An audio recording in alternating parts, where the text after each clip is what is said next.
So, like my Flash shirt, sometimes I want to do some things and I'm not quite right. So, I don't know how to do the fancy stuff with tier ranking, but I want to tier rank these because I am talking about lovely things in the MCU, and I'm like, you know what? I have been thinking and ranking these in my head for a long time, and content. So, we're gonna have these, and let's see if post production brings it through. But right now, we have like, here's my left arm. I will cut it off like bulky style. Left. I should be a real Marvel fan. One of his arms, and he, gives it to the cause, and that's what I'm talking about. And then we have like something I didn't name yet, but something really, clever and wonderful that's like super excited, but I can wait. But I'm like very excited. And then we have like tentatively hyped, and then we have like, I'll watch it. Okay, first we have, in going in order that I know best, is Loki. This comes out on June 11th, and it follows Loki with the Time Bureau and all of these things. And I love time travel. I love Loki. He's my baby. Love it. Loving my trickster goddess. I'm excited that we're having him again. I'm less excited that it's him from 2012. More excited that we're gonna have his restored memories. We have Gugu. I've never tried to pronounce her name before, but Bella is one of my favorite novels or books, movies, and I also loved her in like everything I've ever seen her. And if I see her name on something, I will want to watch it. So I just very excited. So this is gonna go on. Here's my left arm. Please give it to me now. And we're gonna give it probably a solid 8.5. And then we have Black Widow. I feel way less about Black Widow. When it was first announced, it had to be announced in like 2015. I've been like, get me that mix, that Black Widow. I love it. And then it went on, and then she died, and then it keeps underlaying, and I can't help but feel it's a money grab. So this has gone all the way from like tentatively hyped to, I'll watch it. I'm not very excited. If it had been with Clint, way flashback, that'd been good. But like right now, I'm just kind of like, even if it had been during the blip, I would have watched that. It'd be great. Or, not die. Let's kill the one female Avenger from the beginning. We have Miss Marvel. This would have been like, here's my left arm. I love Miss Marvel. She's the only person in the Marvel Universe I own any of her comics. And I really, really like her. They cast Bruno as a blonde guy named Matt something. They were like, we can't have too many people of color in this. We need to cast the Latinx, clearly not white Latinx character as a blonde guy from Michigan. I don't know if he's really from Michigan. I literally remember reading everything that I could find about this dude to see if he actually had some color in him. No, they just don't care. Really don't care. And this really, really pisses me off. For especially a series I was really excited for, like a Pakistani main Muslim protagonist. Yes, I love high school protagonists, everything. Anyways, we're gonna tentatively hype because I still really want to see Kamala, but also Bruno. Okay. Then we have Shao-Chai and the Legend of the Ten Rings. This is one of the things where I'm like just hoping that I just don't know anything. I'm not really excited, like Ant-Man or like many other things that I was like, don't really know much about, but I enjoyed it when it came. I'm hoping that. I don't really have much feelings for Shao-Chai. The actor is really attractive. I like Asian superhero representation. This is probably gonna go bottom of like tentatively hyped. I should have probably created something between tentatively hyped and but yeah, like it's probably like a solid like 5. I have Eternals, and this goes straight to the bottom of it. Yeah, I do not like Celestials. I do not like high level people. Same with like Inhumans. I never watched. I don't care that much. I like people who are human, or at least alien. Like, I don't know. I don't like eternal races. It's gonna introduce the first gay character. Great, we could have done that with many other characters along the way, but I guess representation of an ensemble cast, of a minor ensemble cast, is better than nothing? Yeah, like a good 2. I'll watch it. Every time I see it, I actively get less excited. Okay, Spider-Man, No Way Home. I love my Tom Holland, and I love Spider-Man. And again, the person I read probably the most of Marvel comics from, and I really, really like him. It's definitely going to go. Here's my left arm. Right now, I want to see this. And I love all of the casting. Man, I'm less excited because Doctor Strange is going to be in it, and I don't love Doctor Strange, even though I love Benedict Cumberbatch. These two people are separate. So I didn't completely go in order because I kind of just like got lost in the things that I was super excited with. But going back on track for things coming out soon is mid-2021, we have What If, and this is the last voice recording we're going to have from T'Challa, so for that, I kind of don't want to see it come. But I'm excited. We get to see Peggy Carter as Captain America. We get to see lots of other things. Like, I'm tentatively hyped. Again, something should be between and tentatively hyped. Probably like a 6, 5.5. Like, I'll watch it. We have Hawkeye 2021. Clint is my darling. I know that he's barely in anything, but I really, really like Clint. And I really, really like Hawkeye. I always wanted a Hawkeye movie, and we never got it. And I like Haley Steinfeld. She's really cool. So, like, it's good.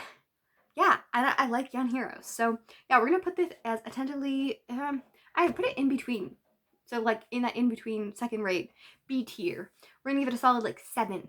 And then we have Moon Knight. I like Moon Knight a lot. Okay, I'm, like, weirdly giddy. It is, like, 12:30 at night, so that's probably why my legs are moving, like, at rapid speed. Flash. Okay, Moonlight is a guy who has multiple personality disorders and uses them to fight crime at different things. I read the 2016 Jeff Lemire thing. I liked it a fair bit. Some of it didn't land for me, but I really, really liked it. And what I've learned, I want to read and watch more of him. So I'm excited this is going to be at a 7.5. And we have She-Hulk. Okay, I love her. I want her. And she's great. A woman who becomes bigger and is empowered by that. Hallelujah. Give it to me now. We're going to give it a solid 8. We have Tatiana Maslany, who is a Canadian artist and actor doing it. I'm really excited to have her. This is going to go an 8.5. Very excited. Left arm right now. And then we have Doctor Strange and the Multiverse of Madness. Before WandaVision, this would have probably been like at a like 5. Because it had a multiverse. The first Doctor Strange was just so boring. Like, how can Benedict Cumberbatch be that boring? I literally remember trying to sit it through it a second time to someone. It was like the night or two before we were going to watch Infinity Wars, and they had it playing in the background, and I was like, the movie is unimaginably slow. But we're having lots of other characters in this, so hopefully it's going to be good. We're going to put it at like a 7. Like, I do really, like, right off coming off WandaVision, it probably would have been higher, but like, you know, I'm excited for it, but I'm willing to wait. It's exciting. Also, the Evan Peters thing hurt me. It hurt me a lot. Okay. Thor, Love and Thunder. Okay, we're getting female Thor. We're not going to shout that. We're getting female Thor in Jane Foster. Love Natalie Portman. Great job. Mighty Thor, I need to read that comics thing, but I'm really excited. We get Thor, who is, again, my baby. Love him. Like, Thor has always been my favorite. Like, everyone else was like, Thor? Really? He's so boring. I'm like, yes. And Ragnarok came around, and everyone was like, he's so cool. And I was like, yes, I know. Didi Wahidi, like, all of these things. Like, so excited for everything about this. Valkyrie, great. All of these things. So, we're put this at a 9. Like, definitely left arm worth giving. Then we have Captain Marvel 2. This is, like, so between, like, attentively hyped, because again, this movie was dreadfully boring. I tried to rewatch it again with my roommate because Monica Rambeau was introduced, and I was like, I love her. I want to see her, you know, development. And then we could not get through it. And it's just like, that kind of feminism to me is a little bit offensive, because it's just like, you need to become a man to be good, like to punch your face in the thing. And I'm like, no, thank you. This is not the feminism that I want. It's very like white feminism and all of that. It's just unpleasant in all ways. Like, they tried to make it emotional, but like, again, I didn't buy it. It was boring. I liked Maria and Monica's parts of it, and I like the scrolls, so hopefully that's going to be going forward and it's going to be good. But again, I also don't really like space operas very much. Like, those are not my kind of genre, so that probably partly goes into it as well. And I didn't think the amnesia part was done very well. Anyways, because we have Miss Marvel, if she's done well, if she's my chemical on, and we also have Monica Rambeau, my new girl crush, on there, yes, this is going to be a 7.5. It's hard to rate. So when we talk about Black Panther, we have to know what we're talking about when we're talking about Black Panther. And this is a hard choice, because like, pre-August 30th, I would have felt way different about this movie. It would have been a solid 10. I think Black Panther was the best movie that individually, as a core entity, is the best movie MCU has produced. I think it is wonderful. It has solid characters, solid cast. Nothing is there just to exist. No villain is just crappy. It's just so dang good. And then, even if this movie is a 10 out of a 10, again, it's going to be hard to not feel Chadwick's missing there. And I think that's going to be really hard to watch. And again, it's something different. Like, if one of the other people had died, it would have been tragic. But because it's Chadwick, it does feel more momentous. And I kind of wish that the Wakanda series was coming first, because I feel like that could be a good way to set it up. Like, you have these characters who, you know, you focus on Shuri or Nakia or one of the others, Okoye, and you have them, and then you kind of see halfway through and have T'Challa die, and you kind of set that up as something, and I think that could go really well.